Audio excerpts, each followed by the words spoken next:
Hello, everyone. Welcome to TV Literate, the podcast that unapologetically enjoys trashy TV. I'm Gillian. And I'm Megan. And we're here, you guys. We're here. We're back. We're ready to go. How are you, Gillian? I'm pretty good. You know about my hell day that I had yesterday, but I do. I'm just vibing. It's Saturday, so vibing. Which we were supposed to record yesterday, but we couldn't because of your hell day. And so we're attributing your hell day to, again, the Bates curse. I'm sorry I called you guys witches. We're sorry. Please stop cursing us now. We would like to have a good day. Seriously. But yes, how have you we're been? Here. I'm doing great. I am just truly thriving right now. No sarcasm at all there. Living in the best decade. The best time to be alive, truly. But what have you been watching lately, Gillian? Oh my god. I have been watching Survivor. Yes, of course. I was messaging you last night about the Philippines and Abby and everybody.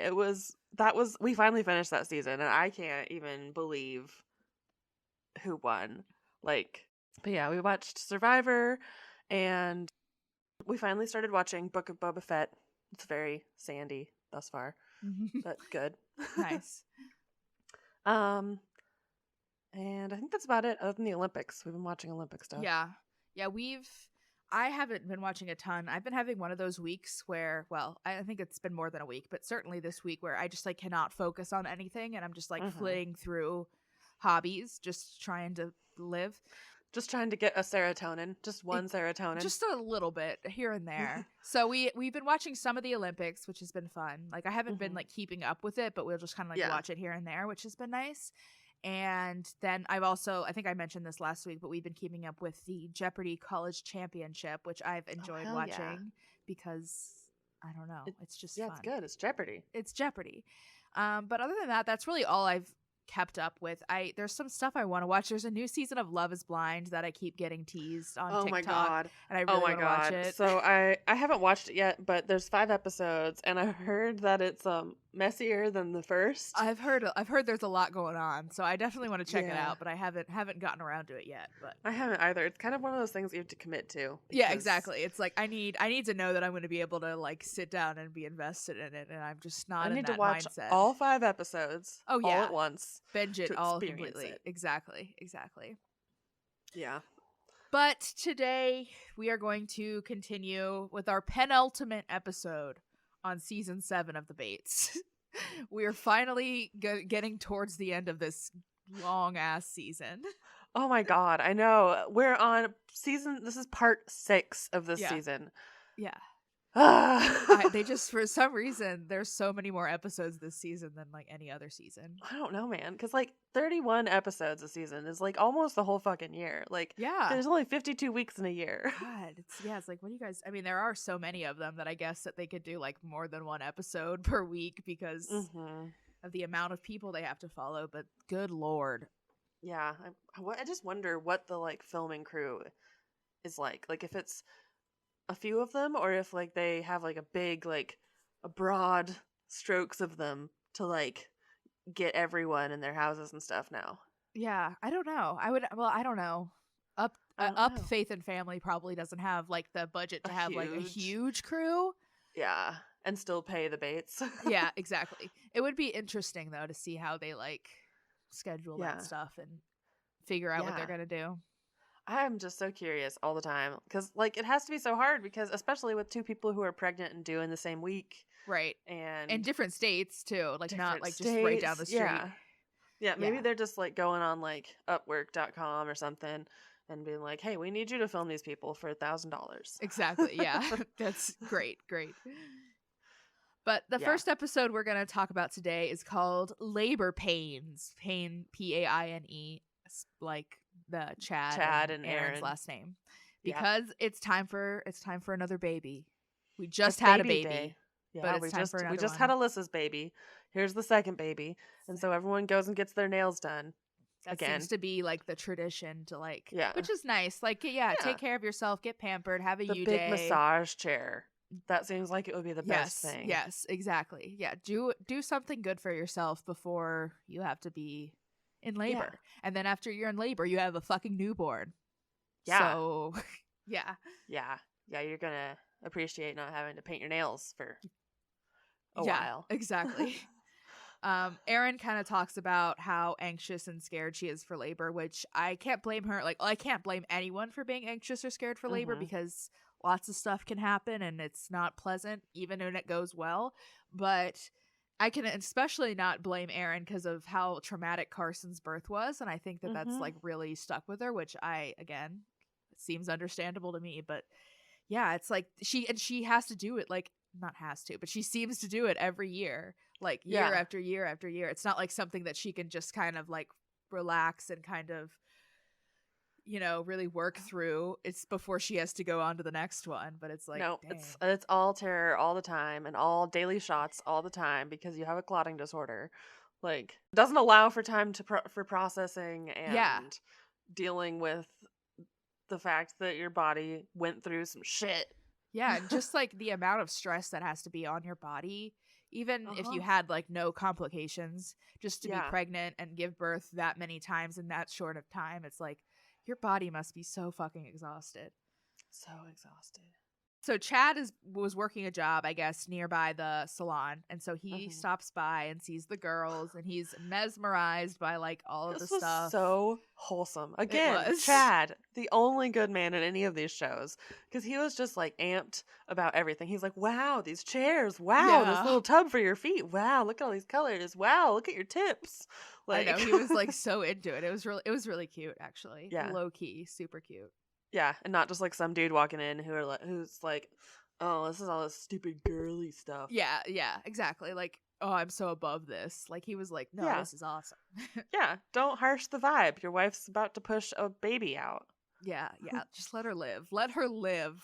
Let her live and be pampered. Exactly. So then, as per usual, we go for the pre-labor walk to, get labor started with Erin, Kelly, Carson, and Brooklyn in the park. And we, again, are talking about how nervous we are for labor. Kelly says that she always had nightmares about labors leading up to the birth. Yeah. And, yeah, it just, like, sounds scary. Yeah, very much a bummer that, like, Kelly and Erin both feel like they have to keep having children, even though it's like traumatizing them every time and possibly risking their lives. Yeah, like being pregnant is a big thing, and there's so many things that could go wrong both with you and the baby. And so, like, yeah, you're gonna have anxiety, that's normal, but like imagine having that 19 times. Yeah, and having 4, 5, 6, 18 kids to take care of at home. Oh, like, you don't get time to just chill. You have to still be like a full-time mom and also recover from pregnancy. No matter how hard it is. And then just get pregnant again. Yep. Right away. Yeah. Once the doctor okays the P&V. 6 weeks, baby. It's been 6 weeks. They're counting down. God, gross. They've got the big calendar out. Yeah. X's. Erin also talks about how she wants a ton of people in the room, and she loves having a ton of people in the room with her when she gives birth, which cannot relate to that. I mean, I've never given birth, but I do. Nah, like my husband will be lucky if I let him in there. Okay. Yeah, you're like, you gotta fucking behave while you're in here. Be good. Don't be annoying, because I know how you can be, and I will not stand for it. Right now, I am the queen of this room, and I will kick you out if I have to. Exactly. Yeah, but Erin said, like, she just hates to be by herself, and I'm just like, oh God, it's just so hard. Yeah, I guess it makes sense because they're not used to being alone, that they would like to, but that's kind of, I don't know. I feel like it's important for you to be comfortable being by yourself. Yeah, it's kind of what most people use, like, 18 to 25 for. Exactly, yeah. Yep. Yeah, I lived by myself for 2 years in undergrad or grad school, and it was amazing, honestly. I loved it. Oh, so good. I know. It's so good. Living alone is so amazing. I mean, I love living, like, I'm not like living with the husbands is good too, because they respect our authority. Authority. Because it's not like roommates. Right, yeah, exactly. Well, yeah. But yeah, it's I guess a natural thing for somebody coming from 19 siblings and then just like immediately getting married, but yeah, especially because she's one of the oldest ones, so she was there with all 19. Right, yeah. Not like the little ones who won't remember having the all of them, top yeah. 10. Yeah. Top 10. The top 10! Yeah, I don't know. It was just kind of a bummer and just makes me feel like, it's a little Erin's sad. got some shit going on that she just doesn't want to be by herself. Yeah. Poor babies. They're all traumatized. Yeah, for real. So then we go to Chad and Erin's house. It's like evening time, and Erin is starting to have contractions, and it looks like things are picking up, and it's going to be soon. Erin is very, very, very scared. Of course. While this is happening. Which, again, like, girl, just stop having babies. This can be enough. You can be done now. At least take a break. Not. But, like, she's sitting there and, like, looks so shit scared. Like, not even, like, the scared and kind of excited. Like, she just was like, am I going to get my epidural? Is it going to be okay? Am I going to be okay? Like, it's very stressful. Like, panicked. Yeah. And of course, Carlin was there to make it even more stressful because she was anxious and she was like videotaping and filming it. But it's like it felt very, very tense. And so they end up deciding to go in, obviously, and they're heading to the hospital. And they live about a half hour away from the hospital. Which this scene, these scenes always make me so happy that I live like literally like 3 minutes from the hospital because I cannot handle this. She's like in so much pain. She like is like basically like straddling the car seat, like hugging it because she can't like handle the pain, and it's just like so stressful. Yeah, she is like so panicked and so upset, and like she wants Chad to run all the red lights and everything, and he'll run the ones that are safe or whatever, but yeah, not all of them. Yeah, you can't run the big intersections, right? And she's just like, I think I'm gonna die. I'm gonna die, and I'm like, well. You could. I hope you don't. Yeah, hopefully not. But they do finally make it to the hospital. She does not give birth in the car. I was really worried that that's where that was heading. I was so worried too. Holy shit. I was like, she needs an epidural. Yes. This girl needs an epidural. Yeah, she finally gets into her room and she gets told she's going to get her epidural. So she like automatically starts feeling better and happier about the situation, which is good. Gill, Kelly, and Michael all arrive after just landing from Florida from Alyssa's birth. What's her face? What's her face? The top girl. Okay, and then Tori wanted to be there, like, desperately, but nobody could get a hold of her or Bobby. Like, they were calling for her. They were, like, pounding on her door. And I want to know why they were not more worried about that. Because I don't know. I think they were actually quite worried, but they had a more pressing issue of, like, Erin wanted them there. Yeah, and they were trying to make it cool for her. But I would be like freaking out. Yeah, because Kelly was like, are they dead? Like, are they okay? Like, I'm sending people over to their house. Should I call the police? I'm going to call Zach to see if they'll call the police. It's like, yeah, honestly, you should, because that was crazy. Are they dead? Is that carbon monoxide? Yeah, apparently they were just sleeping, which I cannot imagine being that deep of a sleeper that you sleep through, like, people pounding at your door and, like... ringing your doorbell. Yeah. But anyway. I guess if you don't have dogs, it's much less of an ordeal. That's true. That is true. I'm a very light sleeper, though, so it's just, does not compute for me at all. If somebody is thinking about me, I will wake up. That's all it takes. I'm so sorry. I'll try not to think about you during the day now. Thank you. Thank you. I would appreciate it.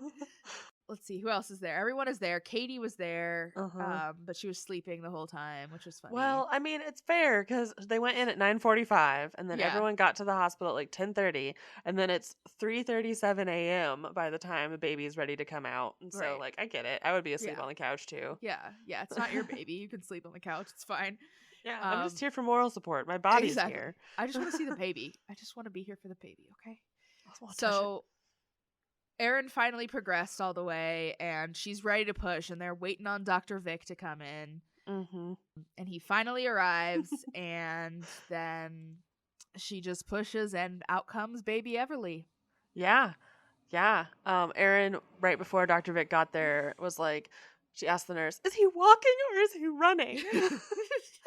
I was like, yeah, I get that vibe. I do, for sure. We've all been there. He's just don't have time for this, Dr. Vic. Come on.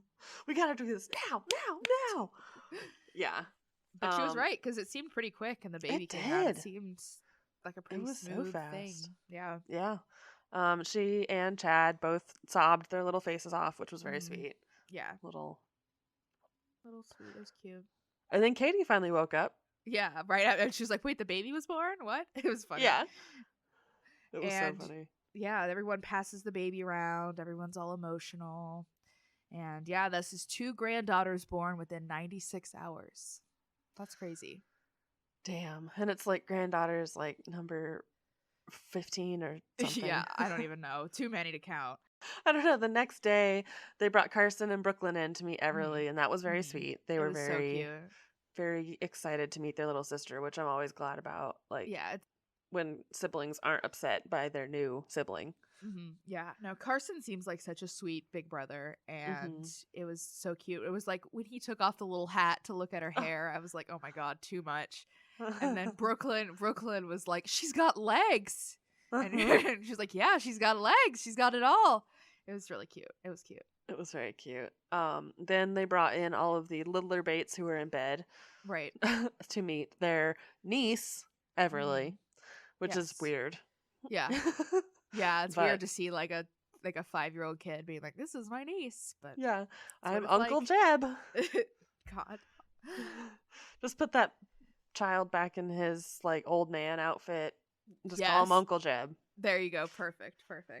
And then of course Erin is reminiscing about all of this, and it can't be too much later because these were so many episodes. Right. So it's like, so then she just says, this makes me want to have another baby, just thinking about having the baby then, and I'm just like, oh my god.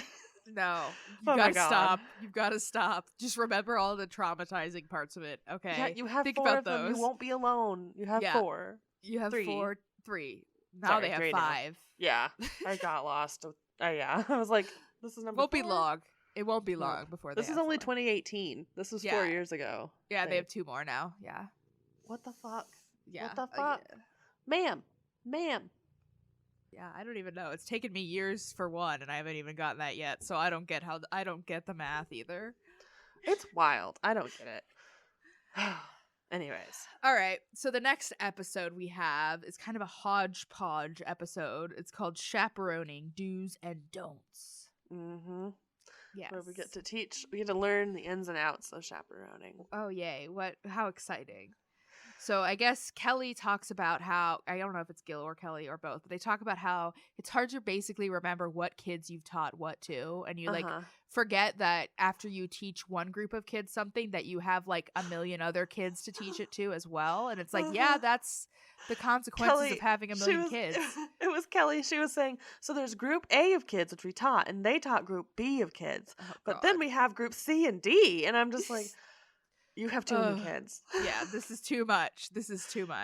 But yeah, the whole impetus for this is that Josie and Kelton want to go out for dinner and they need a chaperone. And so Kelly and Gill are like, we're going to do a chaperoning 101 lesson with Kelton right here. Yay. Not awkward. Yeah, and they basically talk about how, I don't know, the biggest takeaway is you basically don't let them like together alone in a non-public place. If they're like in a restaurant, they can have a table by themselves as long as you can see them and they're in public. But don't let them alone, and absolutely no kissing. Absolutely none. They said if you're a chaperone, you're that person's conscience. Which I hate that. It's just like But I did like that Zach really just does not take any of his parents' shit anymore. Honestly, he just looks at him and he says, well, why don't y'all show us what you did on dates? Yeah, honestly, Zach, I don't mind Zach as much as I thought I would for him being a cop. Like he's, I know. I think he left copping. That's true. Yeah. So maybe it was just like he felt like that's what he had to do. That's true. And now he wants to just be a construction man. Yeah. Honestly, it might just be like him in comparison to like Lawson and Nathan. Like, obviously I'm gonna like him more. Yeah, I still think I'd hate Zach like if I ever met him face to face. Exactly. But like, just in the context of the Bates, he's fine. Yeah, he's the best Bates child. Yeah. Well, no. Except for the little ones. The little ones are all good. Yeah. He's the best Bates adult. He's the best Bates adult. There we go. I think I can stand by that. Because Gill and Kelly suck. That's true. So then we go to Nashville, to Bible Baptist Church, where Bobby and Tori Bobby's going to be working there.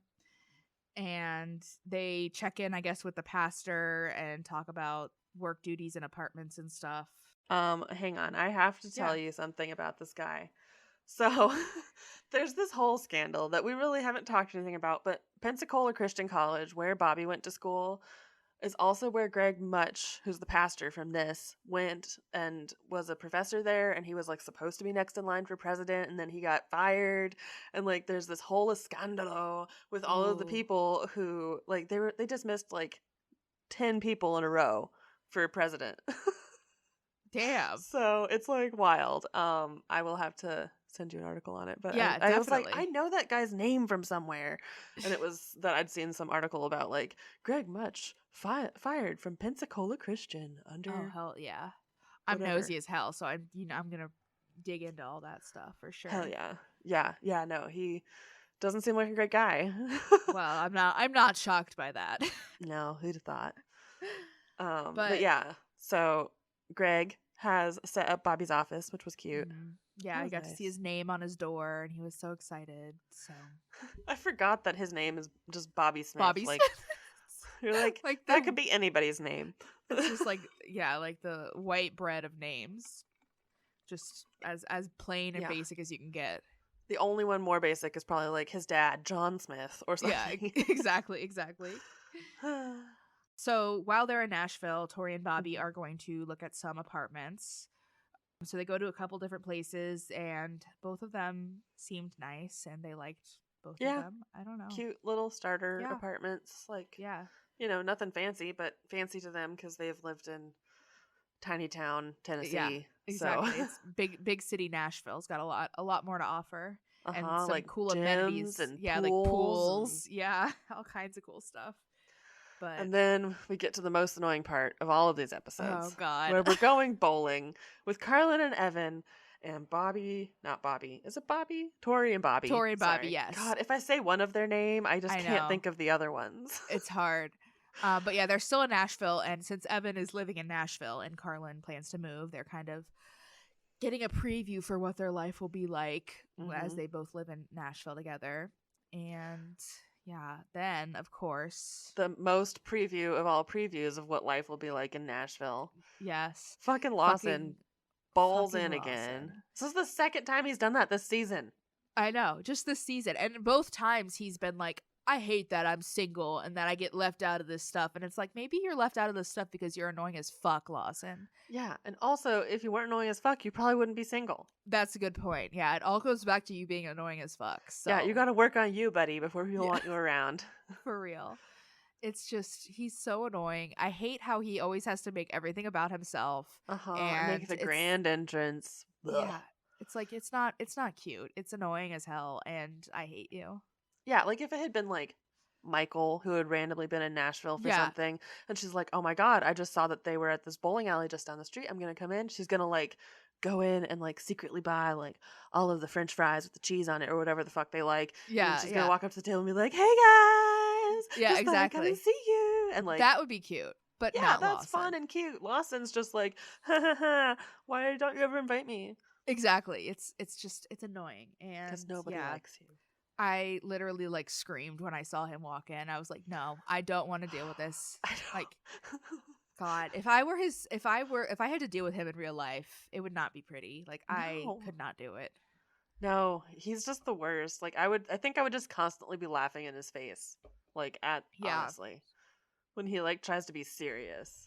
Yeah, I'm really bad at hiding my emotions from off of my face. Me too. You know how I feel about any given situation just by looking at me.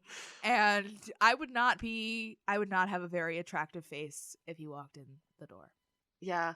I definitely have had Chris bump me and say, hello, your face looks like you just ate something disgusting. Because I'm like, at somebody. Like, yeah, it's like, I can't do that to just anybody. I need to be human. God, especially now. Like, now that I'm, like, unsocialized and feral. Oh, God, I'm truly feral. Truly. I can't even figure out conversations with just, like, random strangers that you, like, go to shops and, like, chit-chat with. I'm like, they're like, how are you today? And I'm like, it's like, I don't know. I want to die. They're like, hello? No, not really. Yeah. Yeah, it's a lot. It's just so much. I've just been home for so long. It's just where I am now. Yeah, it's just who we are is home. I'm home. Home. after they get done bowling, they have dinner at the bowling alley, and they talk a little bit about Carlin and Evan's relationship and how they're both in transition periods, but they're wanting to get engaged soon. I don't really have anything else to say about that part. Yeah, it was just kind of a. It was fine. Talk. Yeah, it was fine. It was just annoying that Lawson was there, but yeah, whatever. That's what the big feature was. Why they wanted to film it, I'm sure. Exactly, they knew. So then we go to Zach and Whitney's house, and Bradley is helping Zach build a doghouse while Whitney and Casey plant some flowers. This was kind of a cute little scene. This was cute, yeah. Everyone was very uncertain of Zach's engineering skills for the doghouse, and then it turned out to fit all 2 children and the dog in it. Yeah, so it was fine. That's totally like me, though. Whenever Kyler is like working on something, I'm like, you're not going to be able to do it. Like, I really underestimate him, and then he does it. Yeah, but it's it's just part of your. I think that's part of your duty as a spouse is to just like be the other person's conscience. Think it through. Exactly. Be the other person's conscience. Exactly. You have to be their chaperone. Exactly. That's my new like raunchy romance novel of IBLP. Yes, I am. My husband is my chaperone. I loved that their dog's name was Boomer. Okay, Boomer. Okay, Boomer. I think it's probably like Boomer Sooner or something. Yeah, she's Oklahoman, right? Wasn't she from Oklahoma? Maybe. I don't know. He flew there in one of the early seasons. Wasn't their wedding planes, or was that the other people? That was Josh. Sorry, Josh, John, David, Jesus. and John Abby. David. God, John David and Zach are the same person to me. They kind of look the same. They are like kind of similar. They are very similar, especially in the earlier seasons. They're very similar. Yeah, for sure. Yeah, I doubt that the name Boomer was like a reference to boomers, but I just think of boomers. You hope so. Yeah, exactly. But it was funny. They got the doghouse built, and Boomer was not at all interested in the doghouse, which is very typical. Yeah, that's how it always is. He's just got to pee on it enough times for it to be his. Then he'll lay in it once. Also, Zach claimed this was where I was like, okay, Zach, I don't like you anymore. Where he was like, yeah, women don't know how to see things in their brain. They can't see things, and that's why I had to move the doghouse 5 million times. I know. It's like, okay, Zach. I know. He's such like a but that's also like such a common refrain of just general cis-het relationship men. It's true. The old ball and chain. She just makes me move everything around 1,000 times. She's awful. I fucking hate being married to this bitch. So sorry. God. So then, again, this episode is like kind of all over the place. There's lots of different stuff going on. So we go over to Kelton's house, and Josie and Katie are coming over to have dinner with his family. What I want to know is why did Katie come? If she was a chaperone, because like his family's there. Because they're not IBLP. I don't think. I think they're just so Baptist. They can't be. They can't. They're not trusted, I guess. Yeah, they have to have somebody from their own family. Oh God, that's fucked up. Yeah. It's kind of fucked up, but also, like, probably good, because it's probably also for things like Josh Duggar. So. I mean, yeah, I guess. You want to have at least somebody that's definitely on your side. Yeah, your sister. True. Be like, I gotta get out of here. But it's just the implications behind it is like. Yeah. It's just like, imagine not being able to do anything on your own. Like, you can never do anything on your own.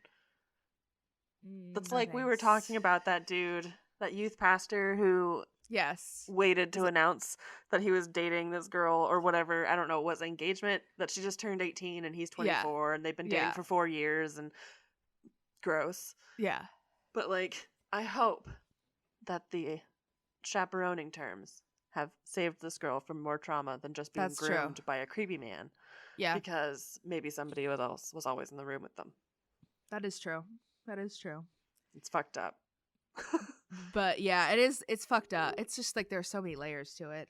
It's just a really rotten onion. Yeah. So I loved how they arrive and immediately make Josie start cooking. Like she comes over for dinner at their house, but Josie has to make the beans. Yeah.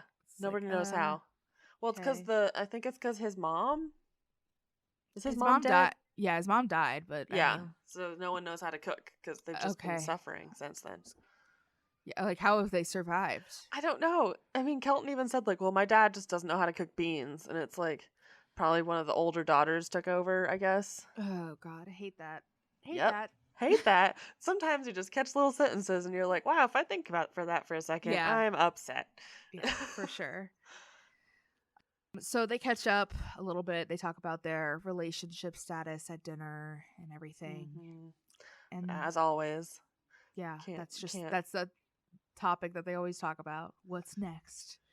It's like, can we just like enjoy what we're doing right now and just like live in the moment for a second? No. Because we want to fuck. Exactly, that is true. Just go it's fuck constantly then. It's on their mind. Yeah, right? It's really okay. It's really fine. So then they go to Kirsten, who is Kelton's little sister. They go see her bunnies, which was That was very cute. I love a good bunny interlude.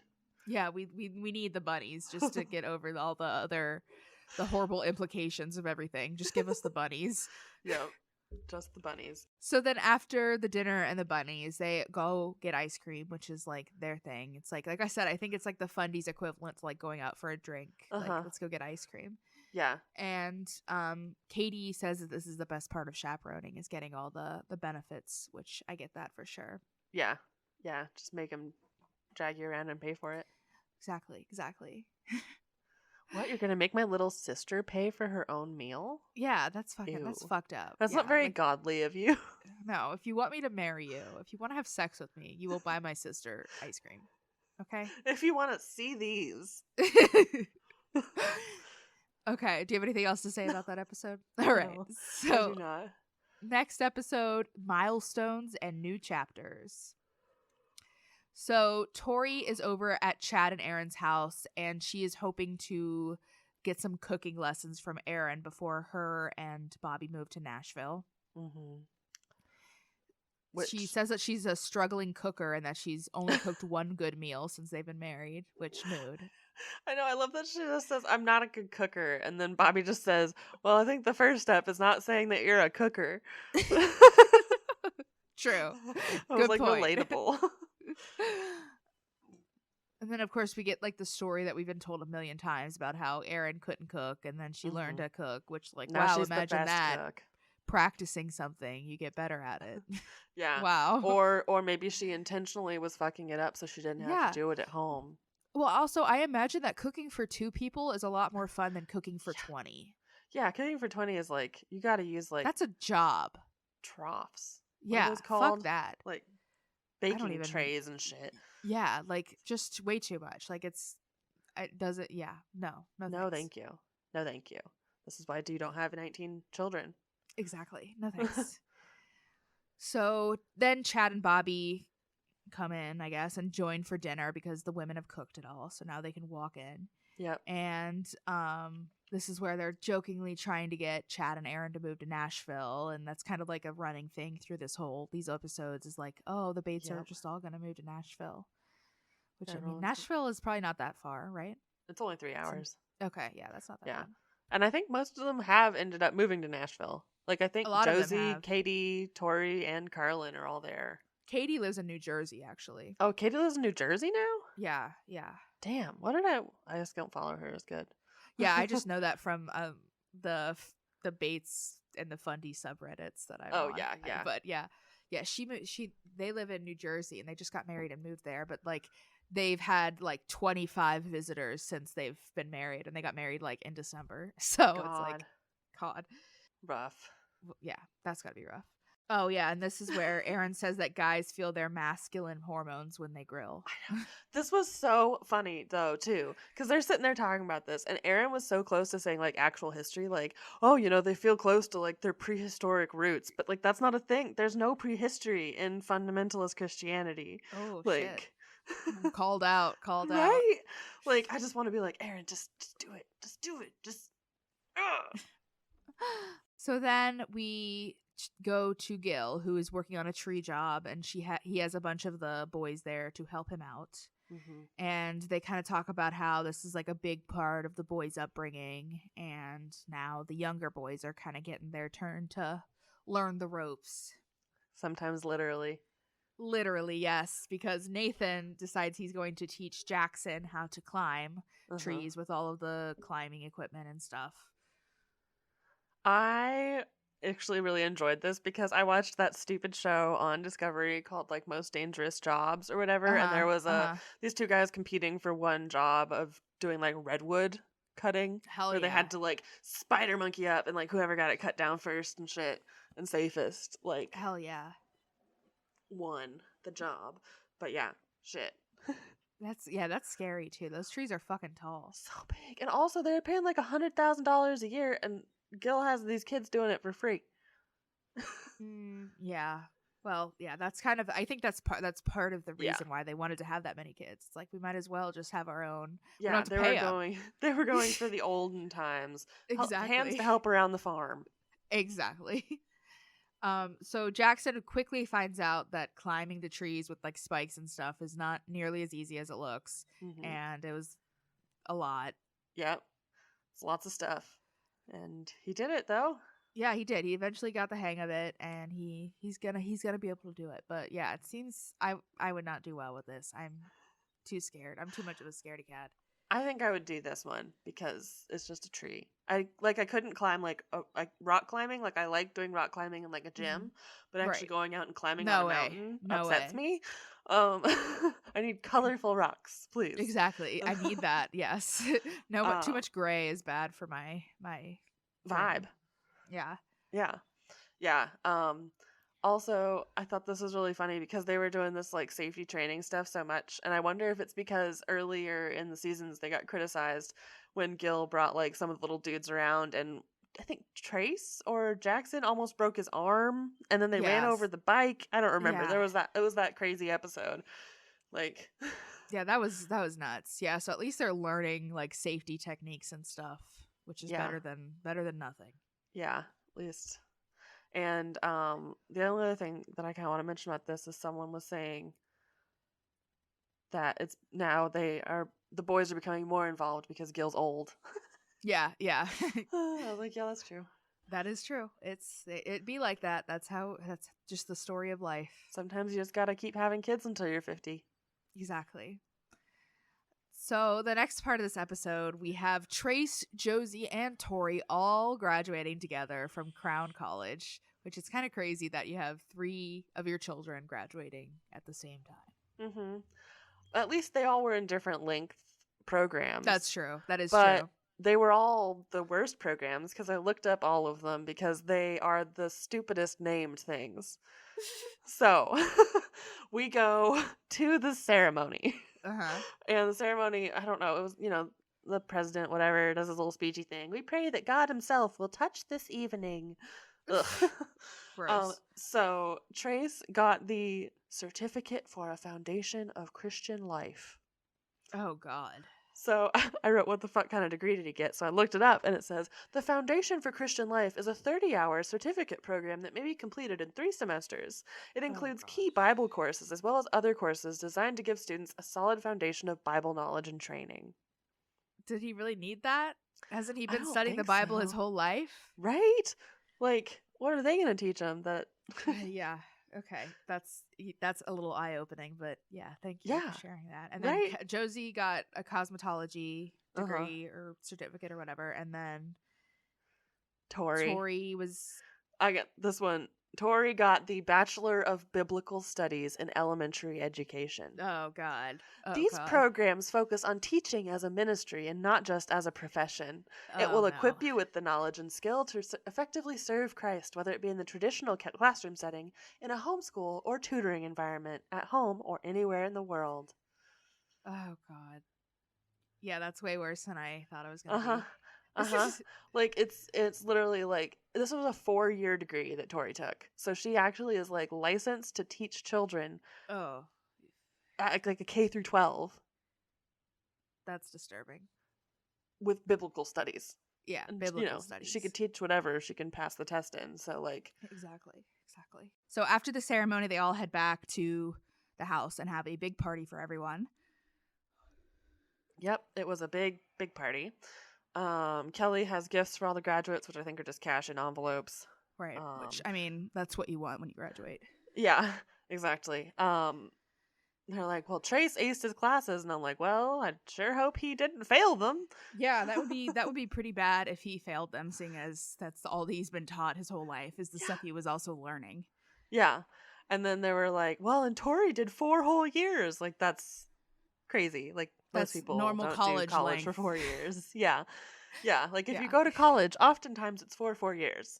Yeah, I think, obviously there are, shorter and longer programs, but general consensus when you say you're going to college, you usually think that's a 4-year program. Yeah. Yeah. That's the standard. Yes. They talk about how it's kind of bittersweet since this is the last kind of party, big family event before Tori and Bobby move to Nashville.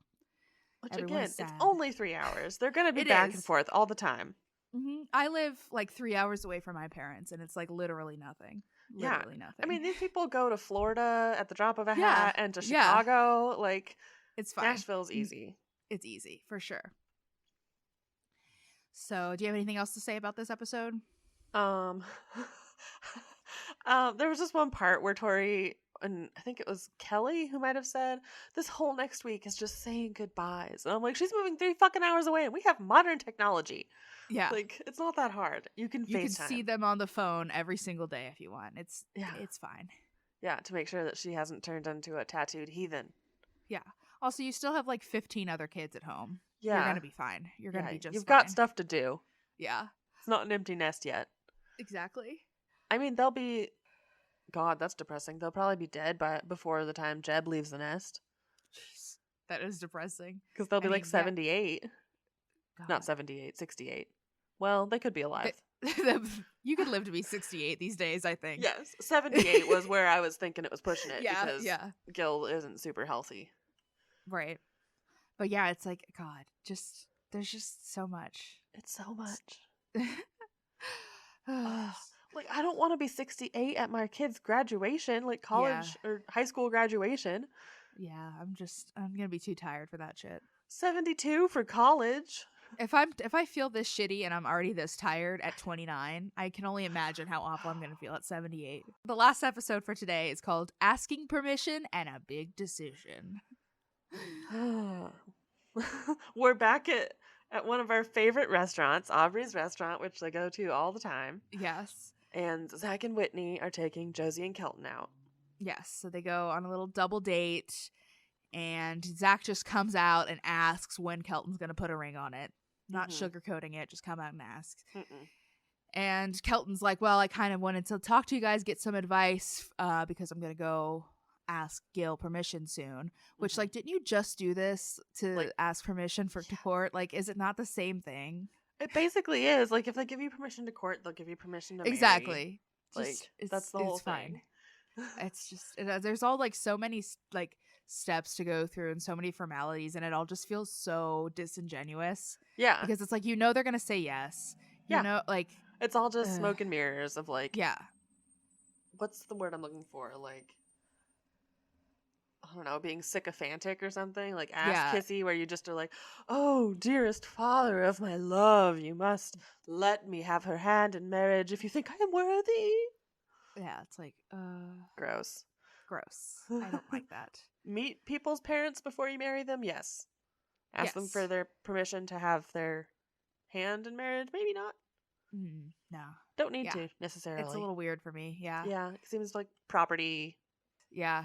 Don't like it. I am my own person, and I want my parents' support, and I hope that they support what I choose, but ultimately it is my life, so I will make those choices. Yep.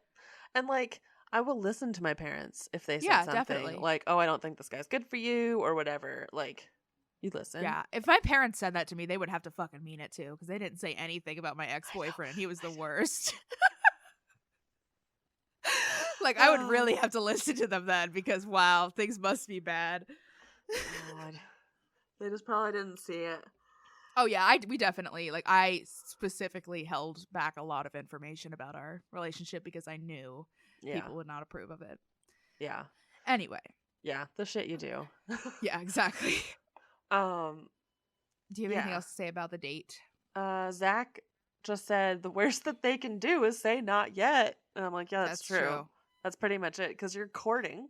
Yeah, they're not going to be like, no, we don't think you're right for our daughter, because they would have said no to the courting. So yeah. It's just, so it's the most lowest stakes, stupidest fluff. Exactly. So then we go to the church where we learn that the congregation is outgrowing the building. Congregation too damn high. So they decide that they're going to be using Carpenters for Christ, which is like, I guess, I don't know, some type of program that builds churches. Yeah. And they're going to be tearing down some of the current church and building a much bigger church. Which they just finished this building. Yeah. I like, they didn't do like any research. Like, you should have like reached out to everybody and been like, okay, how many people are going to come to our church? Put our Facebook page. You'd think that they would have been a little bit more prepared, but then again, it is the Bates. It's so the Bates, yeah. It's just a $20,000 mistake. Yes. So they have this whole plan, everything set together of what they're gonna do, and then last minute Lawson's like, I don't know, like, we should just keep this building, this whole building, and use it as like storage or whatever, and just get a new concrete pad and build a whole new building. And so then they're like, oh, maybe we should do that. Yeah, Gill is always swept up by the fantasies. Yes, it's like, no, just stick with the original plan, guys. Yeah. Shut up. I don't know. It was dumb. And I love how they were like, we have no time for error. We must prepare. Also, we're going to investigate a completely stupid direction for a while. You literally said it earlier that you have no time for bullshit. Like, right? Just stick with the plan, dude. Just stick with the fucking plan. But then Gill, Trace, and Lawson and Nathan start emptying out the old church building anyway, getting all the stuff out that they are going to move to the new building. And Yep. That there's a building. So then we get an interlude of Tori pregnancy stuff where she goes to Dr. Vic. And it's going to be her 8-week checkup, so she has a few weeks to find a new doctor in Nashville. Mm-hmm. Yeah, which I would imagine is very stressful. Yeah. I would not want to be in that situation, I don't think, where I'm like moving while I'm pregnant, because I don't know.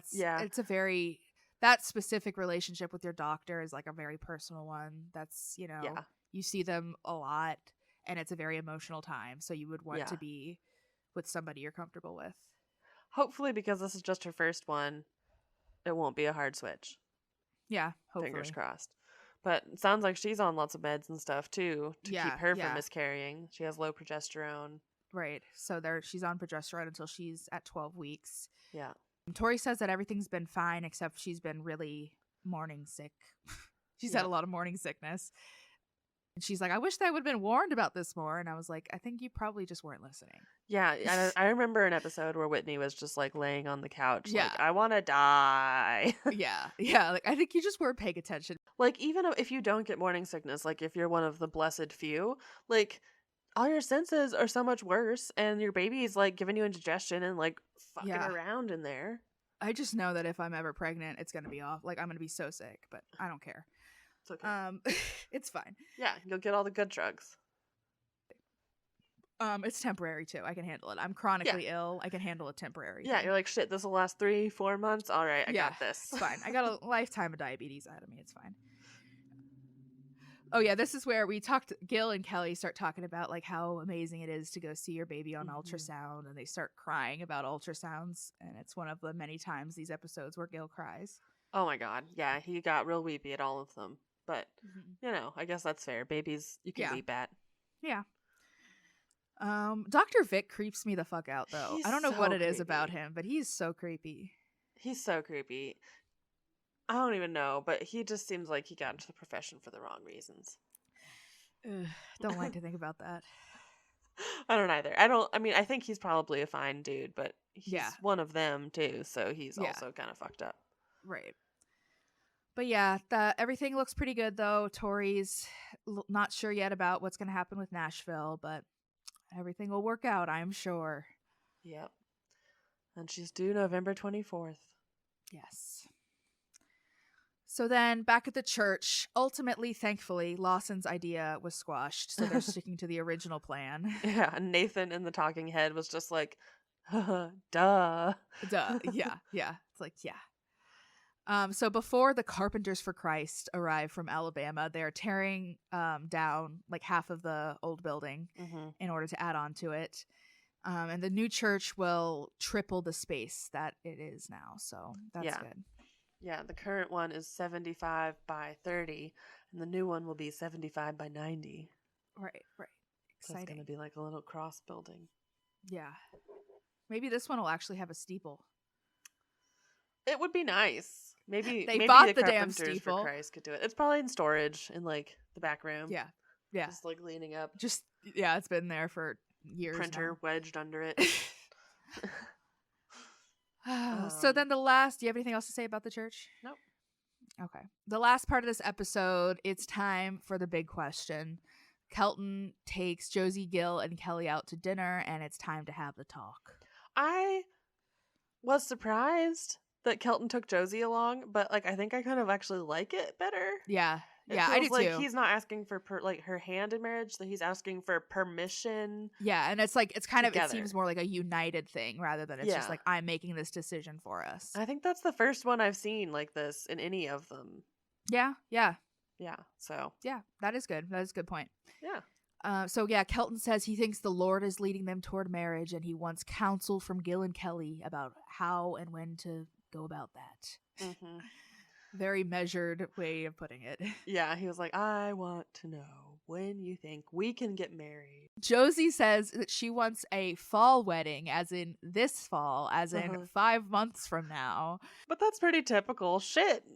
It is, but they're not even engaged yet, technically. No. It's time, like, you got to get engaged, like, next week. Yeah.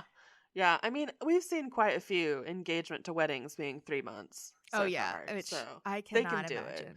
They can do it, but why? I mean, I know why, but I kind of think maybe that would be good. Like, a long time away is also good, but close is good because it's just not as many days that you're like stressing about it. You just have to like do it. It's true, but I have too much anxiety to handle that. Too. It would just be so bad. Like we were engaged for a year and planned our wedding, and I did not get stressed out about it like at all. Mm-hmm. Like that felt like a very like natural like way to prepare for it. I don't think I could have done it much quicker than that without like absolutely hating the whole experience. Yeah. I think we did April to December, which is like 6 months. Yeah, and, you know, we just had a restaurant wedding, so it wasn't a huge thing. We were planning it for like the next September, and then we were like, we don't want a big wedding, so yeah. It's like why wait for that reason? Of course, Gill cries again because he's still not over Tori's wedding yet. I just lost one daughter. I can't lose another. She's dead to me. She's gone. She's out. She's pregnant. Now officially just a vessel for a baby. Ew, gross. Not my daughter anymore. She's been defiled. Not my daughter, you bitch. Defiled. Yeah. Defiled. So, of course, in the end, they end up getting Gill and Kelly's blessing, and everyone is very emotional. It was funny that Kelly was joking. Gill, he's like, I don't think I can do another wedding right now. And then she's like, well, you had a lot of girls all in a row. You better get ready. And it was your fault, Gill, because you determined the sex of the baby. Yeah. Your sperm did. Yeah, so. You didn't bring a Y over to the party. You were supposed to. Yeah, so there's going to be Josie, Carlin, Katie. All of them get married right after Tori, too. Yes, yeah. And still, all the boys are still single. Well, Lawson's getting married somehow. Yeah, but it took him a long time. And Trace and Nathan are engaged. Oh, yeah, Nathan's married. Nathan's married, too, and Trace is in a courtship, I think. I don't think he's engaged yet, but yeah. So they're getting there. They're catching up, finally. They're slow bloomers. Most men are. It's fine. That's true.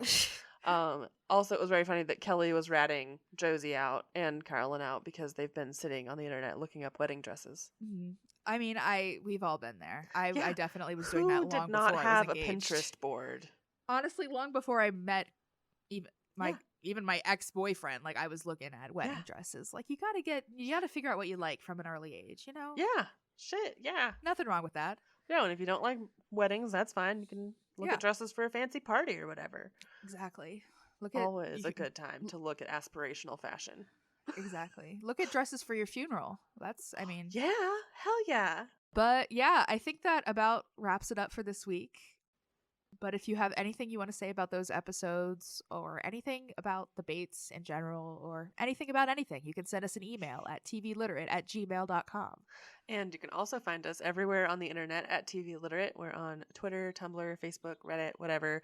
If you send it to us, we will see it there and be very excited by it.